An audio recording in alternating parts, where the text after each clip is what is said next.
Study IQ IAS, अब तैयारी हुई अफोर्डेबल। नमस्कार दोस्तों अगस्त के महीने में बांग्लादेश में जब लोग सड़कों पर आए थे और शेख हसीना को देश छोड़कर भागना पड़ा था, उस समय बहुत से लोगों को लग रहा था कि मोहम्मद यूनुस आएंगे और यहाँ पर बांग्लादेश का गोल्डन एरा स्टार्ट हो जाएगा। गोल्डन एरा तो छोड़िए, जो हालत है बांग्लादेश की समय वो बद से और बदतर होती जा रही है। और इसी को देखते हुए मैं आपको बता दूं, शेख हसीना ने जब से वो बांग्लादेश छोड़कर गई और हम सबको पता है वो भारत में इस समय, तो यहाँ पर उनका पहला पब्लिक एड्रेस आया है जिसके अंदर डायरेक्टली उन्होंने मोहम्मद यूनुस को जेनोसाइड का इल्ज़ाम लगाया है। तो इसको थोड़ा डिटेल से समझेंगे कि उन्होंने अपने पब्लिक एड्रेस में क्या बोला, बांग्लादेश की क्या सिचुएशन है, आगे क्या होगा, काफ़ी कुछ जानने को है। चलिए आगे बढ़ते हैं, लेकिन उससे पहले दोस्तों आप सबको बता दूं, आप में से जो भी लोग यूपीएससी की प्रिपरेशन कर रहे हैं, चाहे आप हमारा फाउंडेशन बैच लेना चाहते हैं जिसके अंदर प्रीलिम्स मेंस इंटरव्यू सब कुछ की तैयारी कराई जाती है, या फिर हमारा जो SIP है फॉर प्रीलिम्स 2025, सभी के लिंक कमेंट सेक्शन में दिए हैं और आपको यूज़ करना है ये कोड अंकित लाइव ताकि आप मैक्सिमम डिस्काउंट ले सकें। और इसके अलावा अगर आप MCQs अटेम्प्ट करना चाहते हैं तो मेरे इंस्टा पेज पर जाइए, वहाँ पर स्टोरीज में जितने भी MCQs हैं उसको भी आप अटेम्प्ट कर पाएंगे। तो चलिए शुरुआत करते हैं और सबसे पहले ये देखते हैं कि एग्जैक्टली हुआ क्या है। देखिए, शेख हसीना ने एक बड़ा अटैक किया है इंटरिम जो गवर्नमेंट है बांग्लादेश के अंदर, उनके जो हेड है मोहम्मद यूनुस के ऊपर, और कहा है कि मोहम्मद यूनुस ने जेनोसाइड किया है, नरसंहार किया है, और यहाँ पर जो माइनॉरिटीज़ हैं, हिंदूज़ हैं, उनको प्रोटेक्ट करने में ये फेल रहे हैं। और ये उनका पहला पब्लिक एड्रेस था आफ्टर स्टेपिंग डाउन इन अगस्त। आप सबको पता ही होगा उनको बांग्लादेश छोड़कर भागना पड़ गया था। एक्चुअली है क्या ना कि न्यूयॉर्क में यहाँ पर एक सेलिब्रेशन किया जा रहा था। हम सब जानते हैं कि बांग्लादेश जो है वो पाकिस्तान से अलग हुआ था, उससे आज़ाद हुआ था। 1971 का जो लिबरेशन वॉर है, इसी के मौके पर इसको विक्ट्री डे या फिर विजय दिवस के तौर पर मनाया जाता है। तो यहाँ पर न्यूयॉर्क में जो सपोर्टर्स हैं शेख हसीना के, वो चाहते थे कि शेख हसीना यहाँ पर स्पीच दें, और उसी के मौके पर डिजिटल मतलब वर्चुअल एड्रेस के तहत उन्होंने एड्रेस किया और यहाँ पर कई सारी चीज़ें बोली हैं जो एक एक करके मैं आपको बताता हूँ। सबसे पहला, जेनोसाइड को लेकर उन्होंने क्या कहा है। उन्होंने ये कहा है कि मोहम्मद यूनुस इस समय नरसंहार कर रहे हैं और ये एक वेल ऑर्गेनाइज्ड कैंपेन चलाया जा रहा है मोहम्मद यूनुस के द्वारा। और साथ ही साथ उन्होंने ये भी बोला कि एक तरह से मेरे ऊपर आरोप लगाया जाता है जेनोसाइड का, लेकिन एक्चुअल में जेनोसाइड जो है वो यूनुस के द्वारा किया जा रहा है। और इसके पीछे का जो मास्टरमाइंड है, जो स्टूडेंट कोऑर्डिनेटर्स है, यूनुस है, वो इस पूरे जेनोसाइड के पीछे देखने को मिलता है।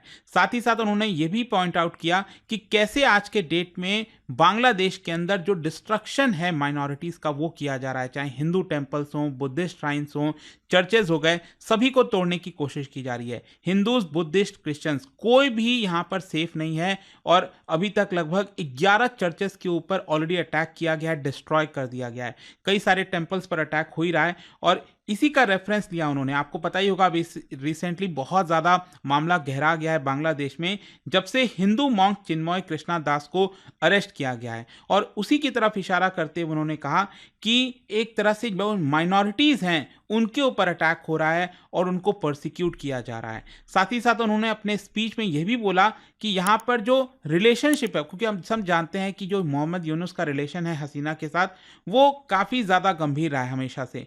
क्योंकि जब शेख हसीना पावर में थी, उन्होंने डायरेक्टली जो चार्जेस हैं वो यूनुस के ऊपर लगाया था। तो यहाँ पर उन्होंने कहा है कि यूनुस एक तरह से पावर हंग्री पर्सन है। और यहाँ पर जो ग्रामीण बैंक फाउंड किया गया था, आपको पता ही होगा मोहम्मद यूनुस को नोबेल प्राइज़ भी मिल चुका है फॉर ग्रामीण बैंक, जो उन्होंने स्टार्ट किया था, माइक्रो फाइनेंस स्कीम लॉन्च किया था। तो शेख हसीना ने जो आरोप पहले लगाया था अपने सरकार के दौरान कि वो इस बैंक के माध्यम से मनी लॉन्ड्रिंग करते हैं, करप्शन करते हैं, वो चीज़ें वापस से शेख हसीना ने अपने स्पीच में दोहराई।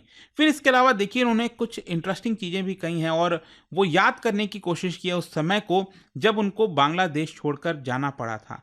तो यहाँ पर उन्होंने कहा कि देखिए 5 अगस्त को ढाका में जिस प्रकार से अटैक किया गया मेरे रेसिडेंस के ऊपर, आपको याद होगा इस तरह की तस्वीरें सामने आई थी। और ये जो बांग्लादेश की प्राइम मिनिस्टर हैं उनका एक तरह से रेसिडेंस होता है, तो इसको कहा जाता है गण भवन।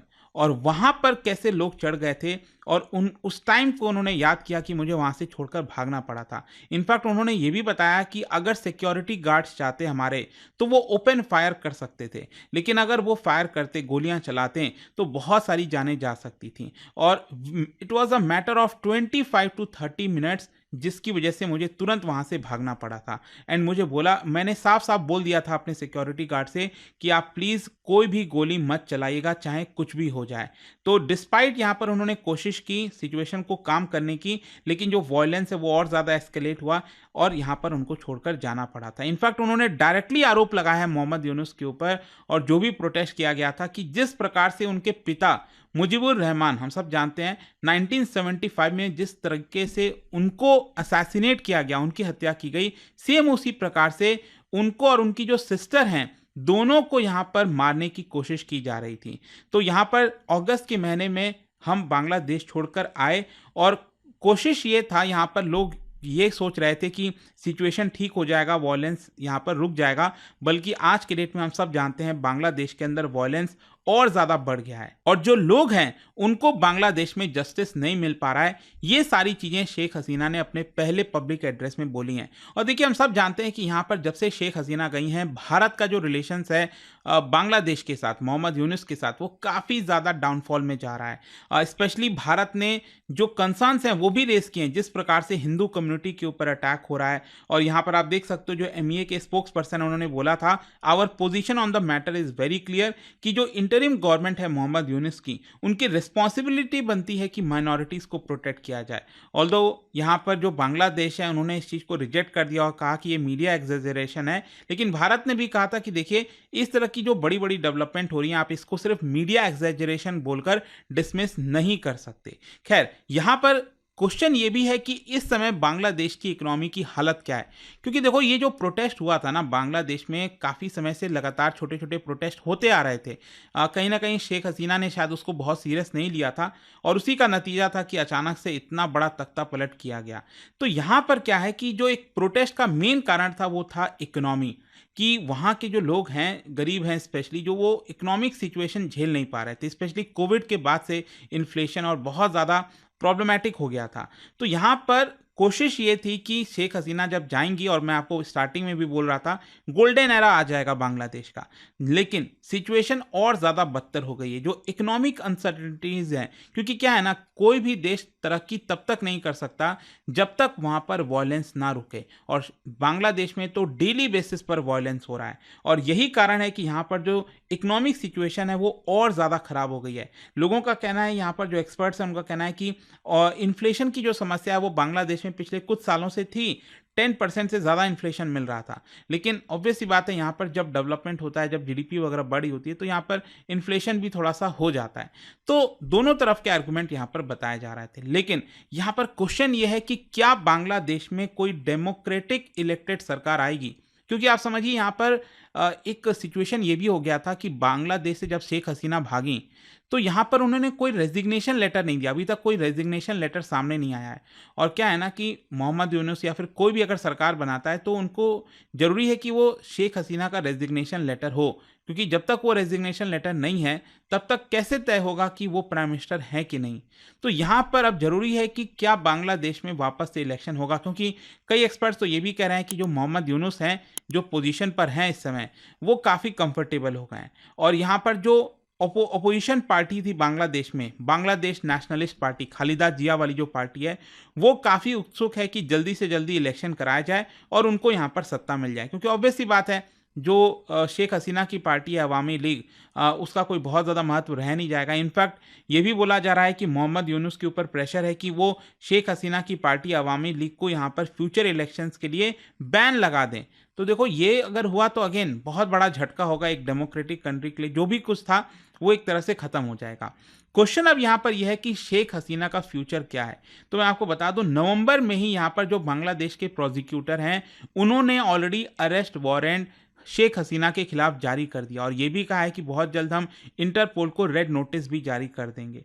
तो यहाँ पर यही है, बांग्लादेश चाहता है कि इस समय जल्दी से जल्दी शेख हसीना को अरेस्ट किया जाए, वापस बांग्लादेश लाया जाए ताकि उनको जेल में रख सके। और मैं आपको बता दूं, अभी जस्ट कल ही यहाँ पर एक खबर आई थी कि जो मोहम्मद यूनुस के की एडवाइज़र हैं, उन्होंने कहा है भारत को एक तरह से कि भारत बांग्लादेश का जो अपराइजिंग हुआ है अभी रिसेंटली अगस्त के महीने में, उसको रिकॉग्नाइज करे, क्योंकि जब तक वो रिकॉग्नाइज नहीं करेगा तब तक दोनों देश के रिलेशन शायद इंप्रूव नहीं हो पाएंगे। तो वो तो देखने वाली बात होगी यहाँ पर होता क्या। अभी तो शेख हसीना भारत में है और यहीं से उन्होंने अपना पहला एड्रेस दिया था, तो इसका जो इंपॉर्टेंस है वो आपको समझ में आया होगा। और जाने से पहले एक इंटरेस्टिंग क्वेश्चन, क्या आप बता सकते हो which of these is the largest brackish water lake of India? इन चारों में से आपको बताना है। इसका राइट आंसर आप सबको पता है, मेरे इंस्टाग्राम पर तो मिलेगा ही, वहां पर अगर आप नहीं हो कोई बात नहीं, टेलीग्राम से ले सकते हैं इसका सही उत्तर। मैं कई सारे जो एमसीक्यूज हैं वो यहाँ पर स्टोरीज में डालता रहता हूँ। अगर आपको पीडीएफ चाहिए तो टेलीग्राम पर आइए, अलग अलग सोशल मीडिया पर आप जुड़ पाओगे। और जैसा मैंने आपको बताया, अगर आप यूपीएससी की तैयारी कर रहे हैं, कोई भी बैच चाहते हैं, you can simply use this code Ankit live to get maximum discount. And I hope की वीडियो आपको पसंद आया होगा। मिलता हूँ आपसे next time. Till then, thank you very much, see you soon. Study IQ IAS, अब तैयारी हुई अफोर्डेबल।